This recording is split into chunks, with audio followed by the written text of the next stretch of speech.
स्वागत है साथियों आप सभी का हमारी आज की इस वीडियो में। तो बच्चों, पिछली जो वीडियो हमारी आई थी उसमें हमने आपको रासायनिक संयोग के सारे नियमों के बारे में अच्छे से समझा दिया था। आज की वीडियो बड़ी ही खास होने वाली है। आज हम डाल्टन के परमाणु सिद्धांत के बारे में चर्चा करेंगे। क्या डाल्टन ने परमाणु का सिद्धांत दिया था, उसमें क्या उसने खूबियां बताई थी, क्या उसकी सीमाएं रहीं, क्या आगे आने वाले वैज्ञानिकों ने उसमें कमियां निकाली और क्या उनमें उसके सिद्धांत में वैज्ञानिकों ने संशोधन किए। इन सारी की सारी बातों पर आज हम चर्चा करेंगे। बने रहिए हमारे साथ, वीडियो को अंत तक जरूर देखें। आइए चलते हैं। तो बच्चों, डाल्टन ने जो परमाणु का सिद्धांत दिया था उसमें उसने बताया था कि पदार्थ जो होता है, पदार्थ इसको क्या है, अणुओं में तोड़ा जा सकता है और अणु को परमाणु में तोड़ा जा सकता है। ठीक है, लेकिन परमाणु के भाग नहीं किए जा सकते। ये हमारे डाल्टन ने परमाणु का सिद्धांत दिया था कि कोई पदार्थ है उसको अणुओं में तोड़ा जा सकता है, अणु के भी छोटे भाग किए जा सकते हैं जिनको परमाणु कहते हैं, लेकिन परमाणु को आगे क्या है, इसके छोटे छोटे हम भाग नहीं कर सकते और इसलिए परमाणु का नाम इसने एटम रख दिया। ठीक है, जिसका मतलब होता है जो क्या है, ए प्लस टर्म से मिलकर के बना है। ए मतलब कैन नॉट, है ना, और टर्म मतलब कट, कैन नॉट कट, जिसको आगे तोड़ा नहीं जा सकता। तो ये डाल्टन ने बताया था हमें कि पदार्थ को अणुओं में तोड़ा जा सकता है और अणुओं को परमाणुओं में तोड़ा जा सकता है, लेकिन परमाणु से आगे उसके भाग नहीं किए जा सकते। ये हमारी डाल्टन की थ्योरी थी। अच्छा, उसने कुछ यहाँ पॉइंट्स भी बताए थे। यहाँ हम 5 पॉइंट्स को कवर करेंगे। उसने जो बताए थे, जो मुख्य हैं, जो एग्जाम में पूछे जाते हैं। ठीक है, तो उसने बताया था कि प्रत्येक पदार्थ अति सूक्ष्म कणों से मिलकर के बना होता है, जिन्हें परमाणु कहते हैं। प्रत्येक पदार्थ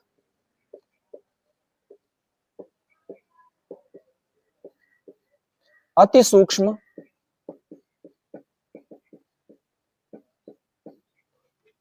कणों से मिलकर के बना होता है।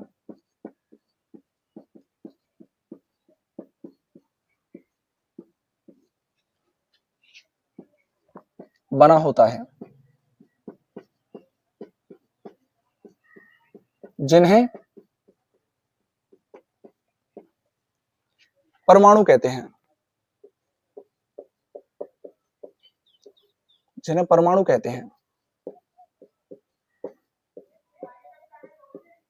ठीक है, डाल्टन ने बताया था कि प्रत्येक पदार्थ अति सूक्ष्म कणों से मिलकर के बना होता है, जिन्हें परमाणु कहते हैं। उसने दूसरा पॉइंट बताया था इसके बारे में कि परमाणु अविनाशी है, अर्थात परमाणु को ना तो उत्पन्न किया जा सकता है और ना ही नष्ट किया जा सकता है। तो डाल्टन ने बच्चों क्या बताया था, अगला पॉइंट, कि परमाणु अविनाशी है,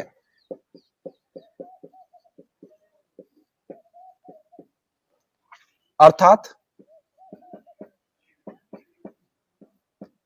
परमाणु को न तो उत्पन्न किया जा सकता है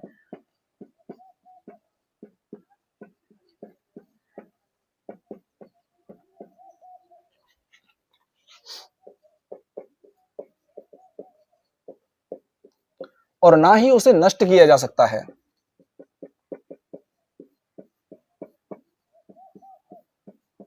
और ना ही उसे नष्ट किया जा सकता है। परमाणु को डाल्टन ने क्या है, अविनाशी बताया था, किया जा सकता है।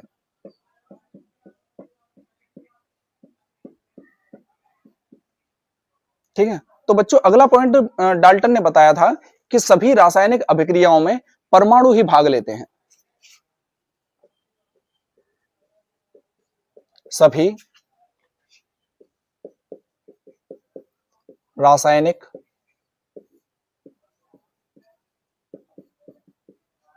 अभिक्रियाओं में परमाणु ही भाग लेते हैं।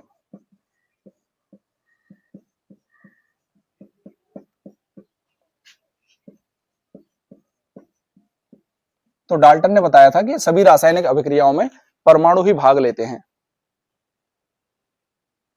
तो अगला पॉइंट दिया था डाल्टन ने कि एक ही तत्व के परमाणु गुणों में समान होते हैं। एक ही तत्व के परमाणु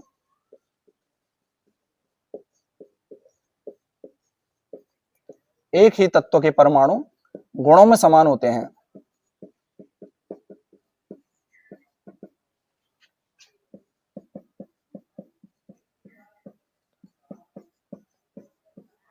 एक ही तत्व के परमाणु बेटा गुणों में समान होते हैं, ये भी हमारे डाल्टन ने बताया था। ठीक है, अगली बात उसने बताई थी कि दो या दो से अधिक परमाणु आपस में मिलकर के क्या है, अणु का निर्माण करते हैं। दो या दो से अधिक परमाणु आपस में मिलकर के अणु का निर्माण करते हैं। दो या दो से अधिक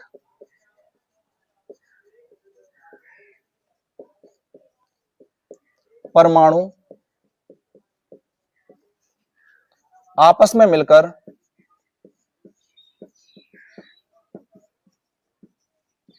अणु का निर्माण करते हैं, अणु का। ठीक है,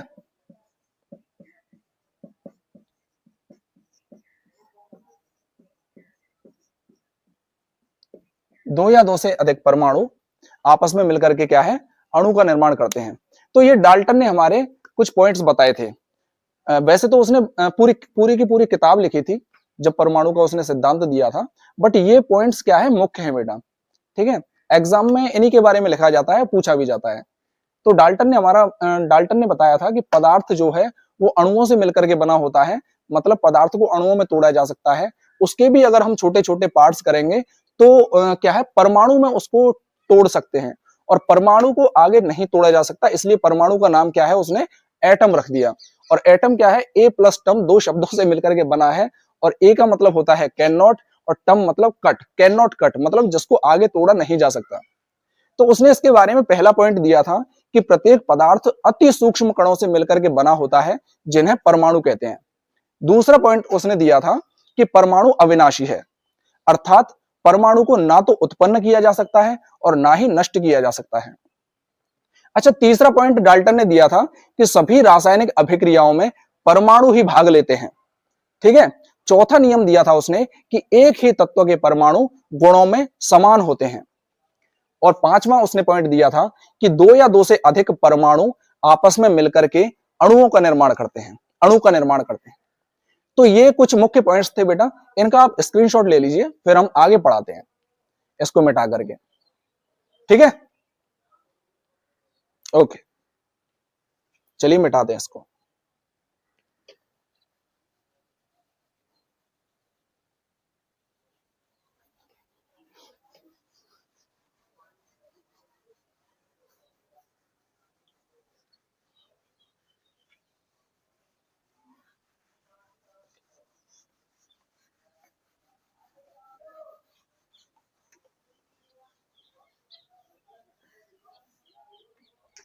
ठीक है, अच्छा, डाल्टन ने जो परमाणु का सिद्धांत दिया उसमें कुछ सीमाएं रहीं।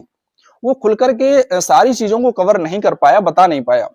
आगे जो नए नए वैज्ञानिक आए थे, आगे जो नए नए वैज्ञानिक आए, उन्होंने उसके बारे में थोड़ी सी कमियां निकाली उसके सिद्धांत में।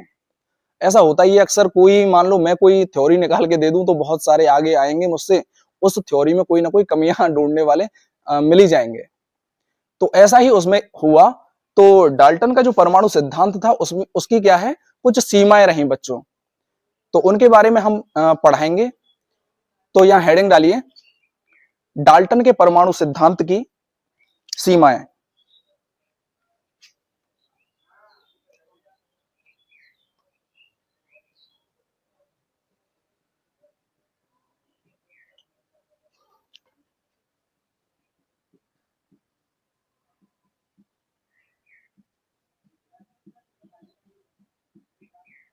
डाल्टन के परमाणु सिद्धांत की सीमाएं। डाल्टन के परमाणु सिद्धांत में क्या क्या सीमाएं रहीं, किन किन बातों को डाल्टन स्पष्ट नहीं कर पाया।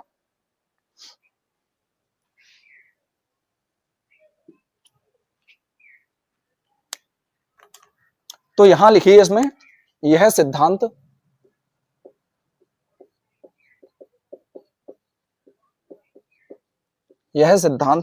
कुछ बातों को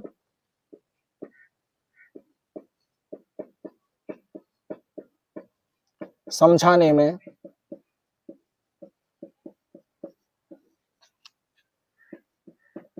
असफल रहा। मतलब डाल्टन जो था वो कुछ बातों को समझाने में क्या है, असफल रहा था। वो कौन कौन सी बातें थी, उन बातों के बारे में पढ़ते हैं। तो नंबर 1 डालिए आप। वैज्ञानिकों ने उससे सवाल पूछे थे और वो क्या क्या सवाल थे, उसमें क्या क्या उसकी सीमाएं थी। तो नंबर 1 पर है कि एक ही तत्वों के जो परमाणुओं का परमाणु द्रव्यमान होता है, उसको परमाणु द्रव्यमान बोल दो आप या परमाणु भार बोल दो, तो वो अलग अलग क्यों होता है। एक ही तत्वों के एक ही तत्व के एक ही तत्व के परमाणुओं का परमाणु द्रव्यमान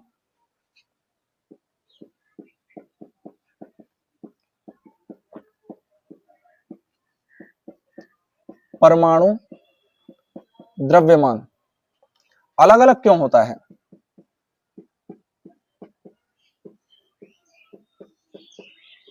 अलग अलग क्यों होता है।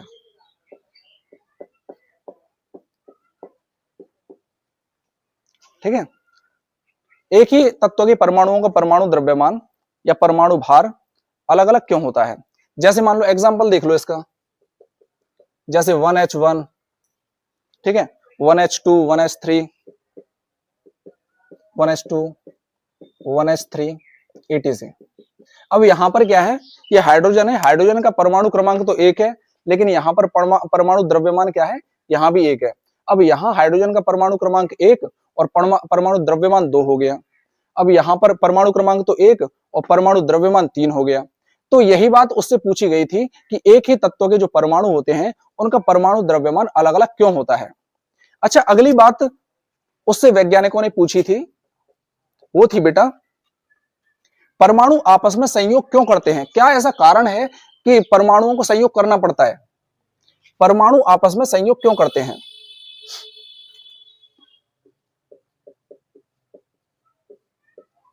परमाणु आपस में संयोग क्यों करते हैं।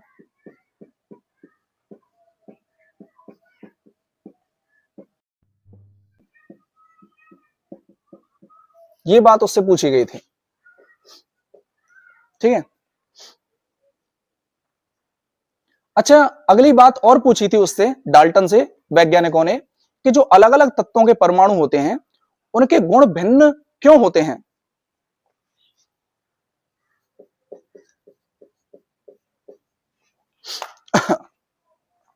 भिन्न भिन्न तत्वों के परमाणु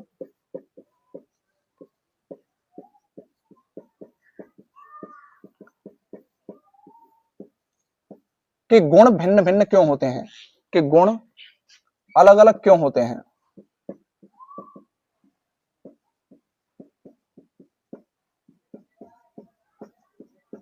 तो ये बात भी उससे पूछी गई थी कि भिन्न भिन्न तत्वों के परमाणु गुणों में भिन्न भिन्न क्यों होते हैं, या भिन्न भिन्न तत्वों के परमाणुओं के गुण अलग अलग क्यों होते हैं, या भिन्न भिन्न क्यों होते हैं।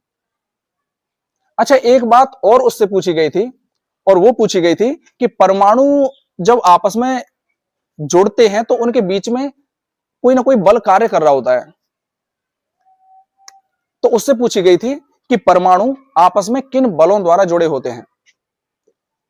परमाणु आपस में किन बलों द्वारा जुड़े होते हैं। ठीक है, कौन कौन से बल उनके बीच में कार्य करते हैं। तो ये बात भी उससे क्या है, पूछी गई थी। ये भी एक सीमा रही थी। अच्छा, एक बात और पूछी गई थी उससे कि परमाणु स्वतंत्र अवस्था में क्यों नहीं रह सकते हैं। क्या ऐसा कारण है कि वो स्वतंत्र नहीं रहते, उनको जुड़ना ही पड़ता है। परमाणु परमाणु स्वतंत्र अवस्था में क्यों नहीं रह सकते हैं।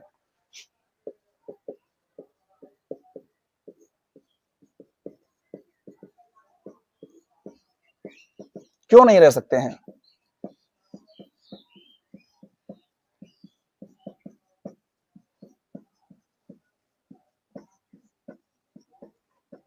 ठीक है, तो ये डाल्टन के परमाणु सिद्धांत की कुछ सीमाएं रही हैं। ठीक है, डाल्टन के परमाणु सिद्धांत की ये कुछ सीमाएं रही हैं जिनको वो क्या है समझाने में असफल रहा। कौन कौन सी सीमाएं थी बेटा? कि एक ही तत्व के परमाणु जो होते हैं उनका परमाणु द्रव्यमान अलग अलग क्यों होता है। एग्जाम्पल के तौर पे जैसे हमने 1H1, 1H2, 1H3 etc कर दिया है। इसमें क्या है 1H1 में आप अगर देखेंगे तो इसका परमाणु क्रमांक तो एक है, बट परमाणु द्रव्यमान यहाँ परमाणु द्रव्यमान भी एक है, सेम ही है। अब यहाँ देखेंगे तो परमाणु क्रमांक एक और परमाणु द्रव्यमान 2 हो रहा है यहाँ पे। अगर यहाँ पर आप देखेंगे तो परमाणु क्रमांक 1 और परमाणु द्रव्यमान 3 हो रहा है यहाँ पे, है ना। तो उससे यही बात पूछी गई थी कि एक ही तत्व के जो परमाणु होते हैं उनका परमाणु द्रव्यमान अलग अलग क्यों होता है। दूसरी बात उससे पूछी गई थी कि परमाणु आपस में संयोग क्यों करते हैं, क्या ऐसा कारण है कि उनको जुड़ना पड़ता है, उनको संयोग करना पड़ता है। तीसरी बात उससे पूछी गई थी कि भिन्न भिन्न तत्वों के परमाणु जो होते हैं उनके गुण अलग अलग क्यों होते हैं। चौथी बात थी कि परमाणु आपस में किन बलों द्वारा जुड़े होते हैं। और पांचवी बात थी कि परमाणु स्वतंत्र अवस्था में क्यों नहीं रह सकते हैं। ठीक है, क्यों उनको जुड़ना पड़ता है, क्यों उनको संयोग करना पड़ता है। तो ये कुछ डाल्टन के परमाणु सिद्धांत की कुछ सीमाएं रही हैं जिनको वो समझाने में क्या है बड़ा असफल रहा है। तो आप यहां तक इसका स्क्रीनशॉट ले लीजिए, फिर हम आगे कराते हैं इससे। ठीक है बेटा,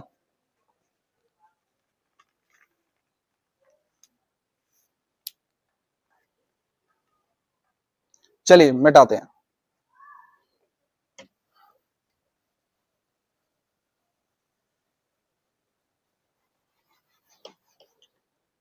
ये पूरा रेड रेड हो गया यार। अब तो ये अगली बार में ही साफ होगा, अगली वीडियो में पूरी तरह से।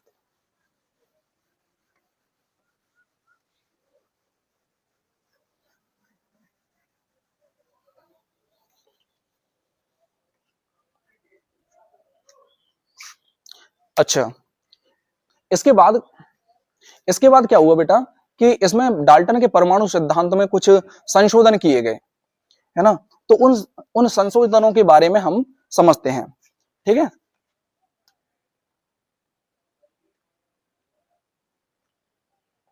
तो यहां आप लिखिए डाल्टन के परमाणु सिद्धांत में संशोधन।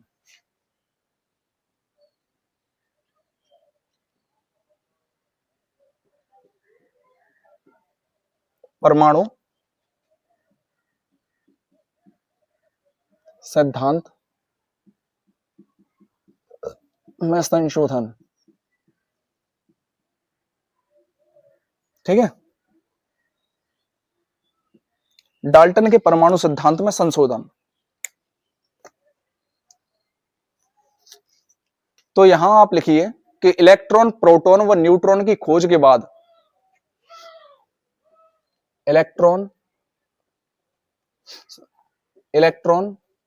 प्रोटॉन व न्यूट्रॉन की खोज के बाद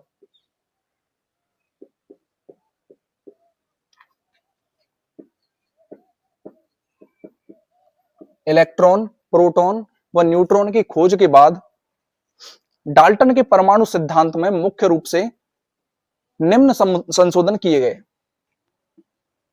या ऐसे लिखिए डाल्टन के परमाणु सिद्धांत में किए गए संशोधन।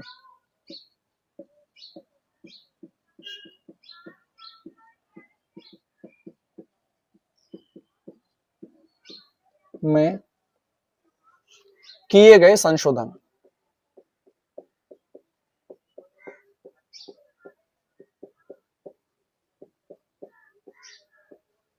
किए गए संशोधन, तो वो संशोधन जो किए गए थे वो कौन कौन से थे।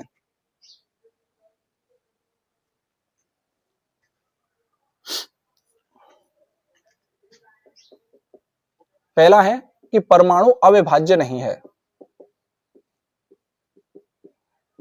परमाणु अविभाज्य नहीं है।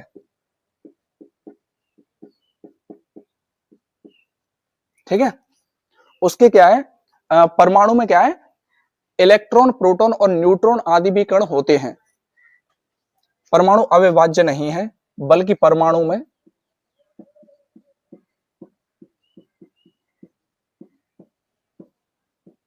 इलेक्ट्रॉन, प्रोटॉन एवं न्यूट्रॉन कण भी होते हैं।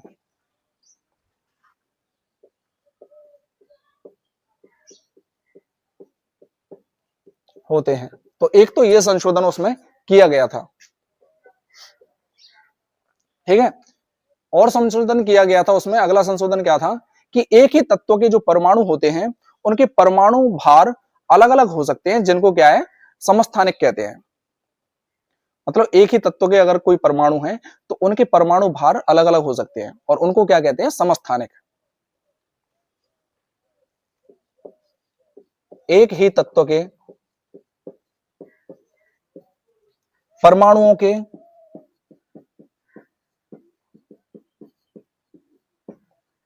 परमाणु भार, इसको परमाणु द्रव्यमान भी कह सकते हैं बेटा,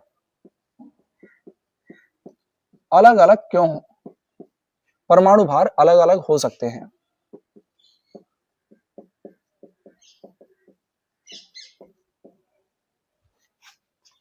एक ही तत्व के परमाणुओं के परमाणु भार अलग अलग हो सकते हैं और जिनको हम क्या है, समस्थानिक कहते हैं, जिनको समस्थानिक कहते हैं।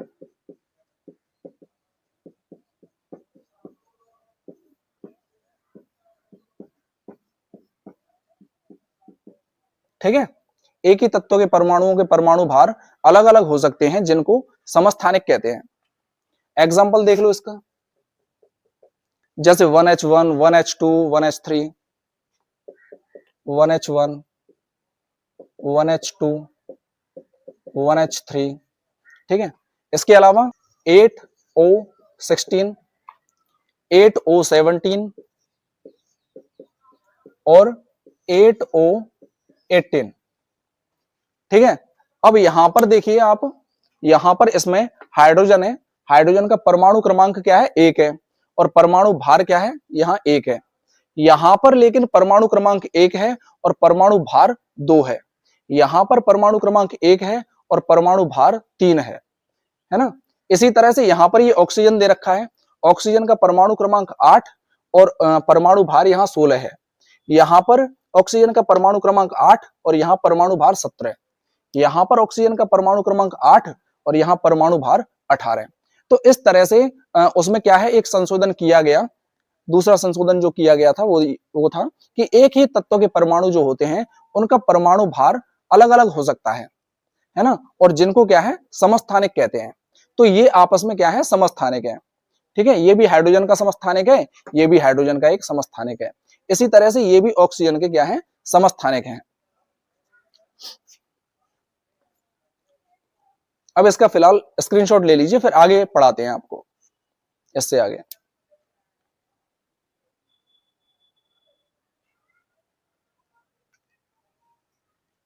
चलिए मिटाते हैं इसको बेटा, है तो नंबर 3 है,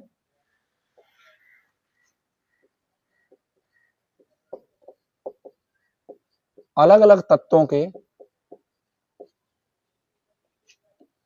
परमाणुओं के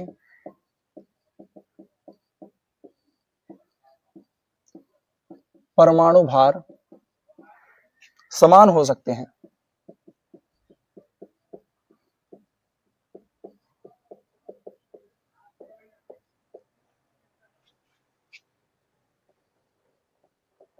जिनको संभारक कहते हैं।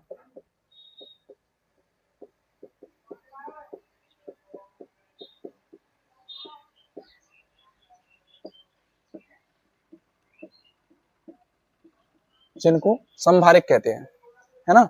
इसका एग्जांपल देख लो, जैसे 18AR40, 18AR40, ठीक है, 19K40,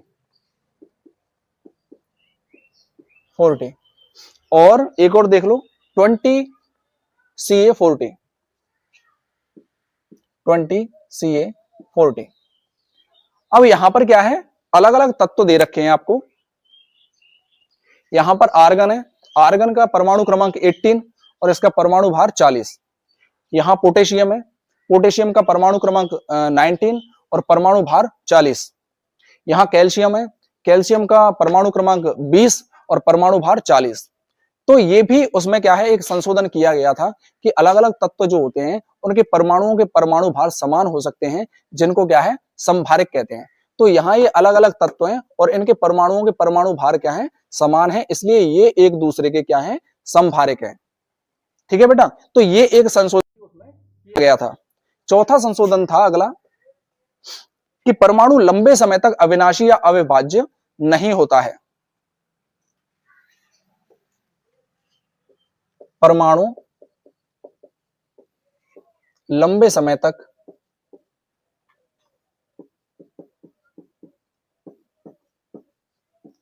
अविनाशी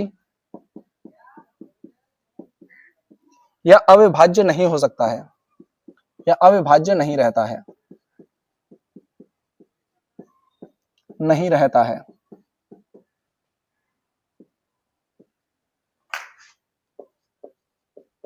परमाणु लंबे समय तक अविनाशी या अविभाज्य नहीं रहता है। अगला उसमें संशोधन किया गया था, अगला संशोधन किया गया था बेटा कि परमाणु सदैव सरल पूर्णांक अनुपात में ही संयोग नहीं करते हैं। परमाणु सदैव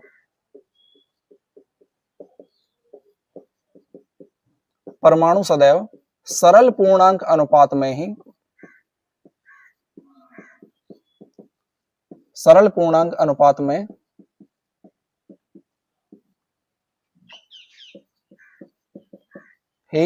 संयोग नहीं करते हैं।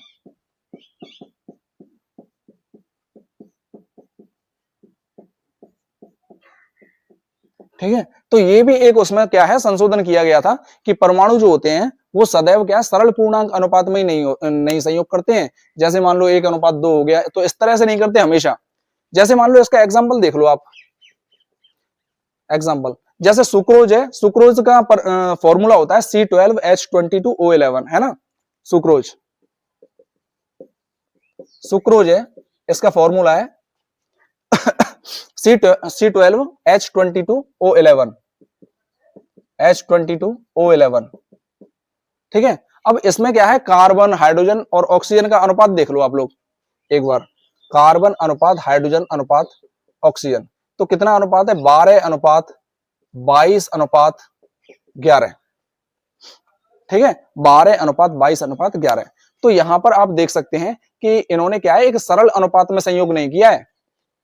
ठीक है, तो परमाणु जो होते हैं वो हमेशा क्या है, एक सरल अनुपात में ही संयोग नहीं करते हैं। ये भी एक संशोधन उसमें डाल्टन के परमाणु सिद्धांत में किया गया था। तो आप लोग यहां तक स्क्रीनशॉट इसका ले लीजिए, फिर आगे हम चलते हैं बेटा, इससे आगे पढ़ाते हैं थोड़ा सा। ठीक है, चलिए स्क्रीनशॉट ले लीजिए। ओके, मिटाते हैं इसको। हेडिंग डालिए परमाणु। परमाणु हेडिंग डालिए, इंग्लिश में बोलते हैं एटम। एटम,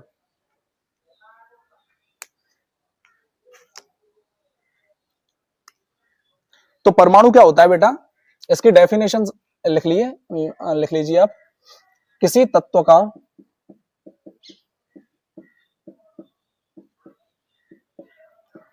वह छोटे से छोटा कण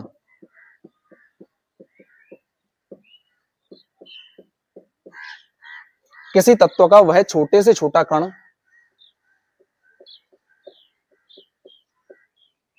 जो रासायनिक अभिक्रिया में भाग लेता है, परमाणु कहलाता है।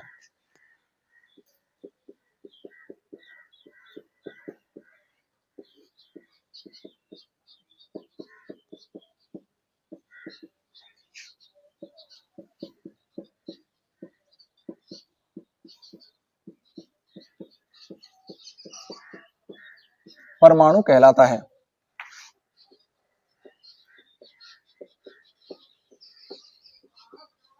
किसी तत्व का वह छोटे से छोटा कण जो रासायनिक अभिक्रिया में भाग लेता है, परमाणु कहलाता है। ठीक है बेटा, हाँ अगला इसमें पॉइंट लिख लीजिए, केवल अक्रिय गैस के परमाणु ही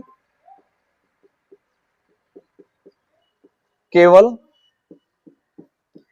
अक्रिय गैस के परमाणु ही स्वतंत्र अवस्था में रह सकते हैं। स्वतंत्र अवस्था में रह सकते हैं।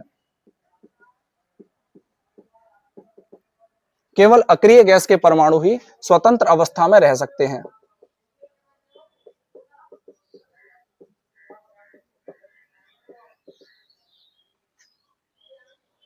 जबकि अन्य तत्व जो होते हैं उनके परमाणु क्या है, स्वतंत्र अवस्था में नहीं रह सकते हैं। जबकि अन्य तत्वों के परमाणु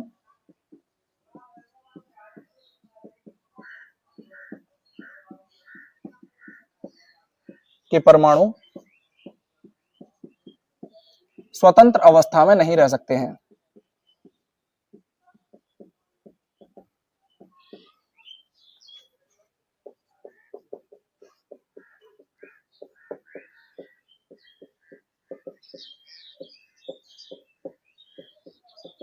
ठीक है, केवल अक्रिय गैस के परमाणु ही स्वतंत्र अवस्था में रह सकते हैं, जबकि अन्य तत्वों के परमाणु स्वतंत्र अवस्था में बेटा नहीं रह सकते हैं।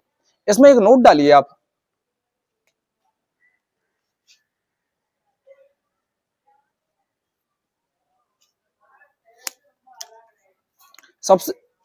सबसे छोटा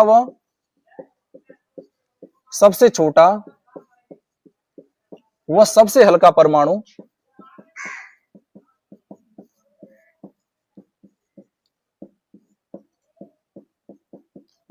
हाइड्रोजन का होता है।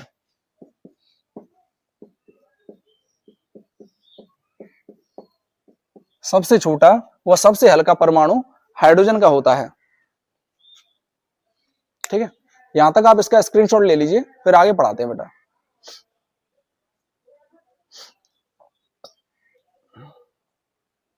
चलिए यहीं एक हेडिंग डालिए, बाद में लेना स्क्रीनशॉट। परमाणु भार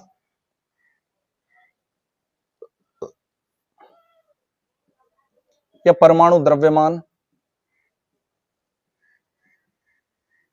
ठीक है, परमाणु भार या परमाणु द्रव्यमान, इसी को एटॉमिक मास बोलते हैं, इसी को एटॉमिक वेट बोलते हैं। एटॉमिक मास, ठीक है, एटॉमिक वेट, एटॉमिक वेट। परमाणु भार, परमाणु द्रव्यमान, एटॉमिक मास या एटॉमिक वेट। ठीक है बेटा, तो ये क्या होता है, तो इसमें लिखिए किसी तत्व का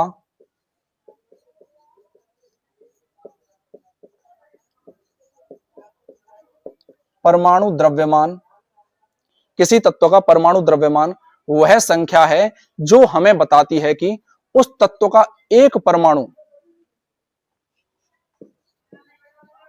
संख्या है जो हमें बताती है कि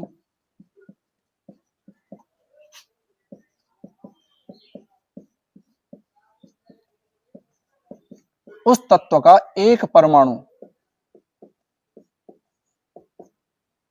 उस तत्व का एक परमाणु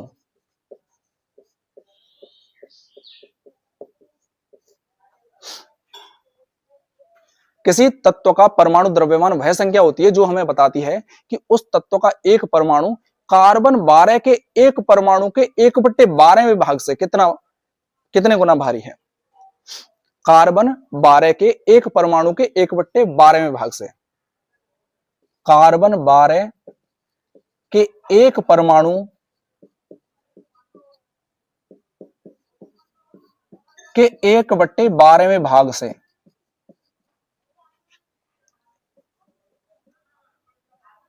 एक बट्टे 12वें भाग से किसी तत्व का परमाणु द्रव्यमान वह संख्या है जो हमें बताती है कि उस तत्व का एक परमाणु कार्बन 12 के एक परमाणु के 1/12 भाग से, 1/12वें भाग से क्या है, कितने गुना भारी है।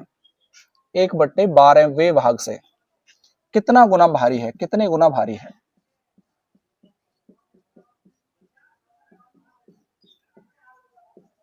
ठीक है, तो परमाणु द्रव्यमान या परमाणु भार क्या है बेटा, परमाणु द्रव्यमान या परमाणु भार किसी तत्व का परमाणु द्रव्यमान वह संख्या होती है जो हमको बताती है कि उस तत्व का एक परमाणु कार्बन 12 के एक परमाणु के 1/12वें भाग से कितना गुना भारी है। ठीक है, 1/12वें भाग से कार्बन 12 का एक परमाणु लेंगे और उसके करेंगे 12 भाग, फिर उनमें से एक टुकड़ा उठाएंगे और उससे उस तत्व का एक परमाणु कितना गुना भारी है वो होता है उसका परमाणु भार या परमाणु द्रव्यमान। आप इसका स्क्रीनशॉट ले लीजिए, ठीक है, फिर हम मिटाते हैं इसको। अच्छा, परमाणु द्रव्यमान का मात्रक होता है एएमयू। परमाणु द्रव्यमान का मात्रक होता है क्या बेटा? एएमयू, ठीक है। परमाणु द्रव्यमान का मात्रक क्या होता है? एएमयू। यहां तक आप इसका स्क्रीनशॉट ले लीजिए, फिर इसको मिटाते हैं। ओके बेटा, मिटाते हैं अब, है ना। तो मैं यहां पर आपको कुछ तत्वों के परमाणु द्रव्यमान लिखा देता हूं बेटा, ठीक है, जो अक्सर यूज होते रहते हैं। हेडिंग डालिए, कुछ तत्वों के परमाणु द्रव्यमान।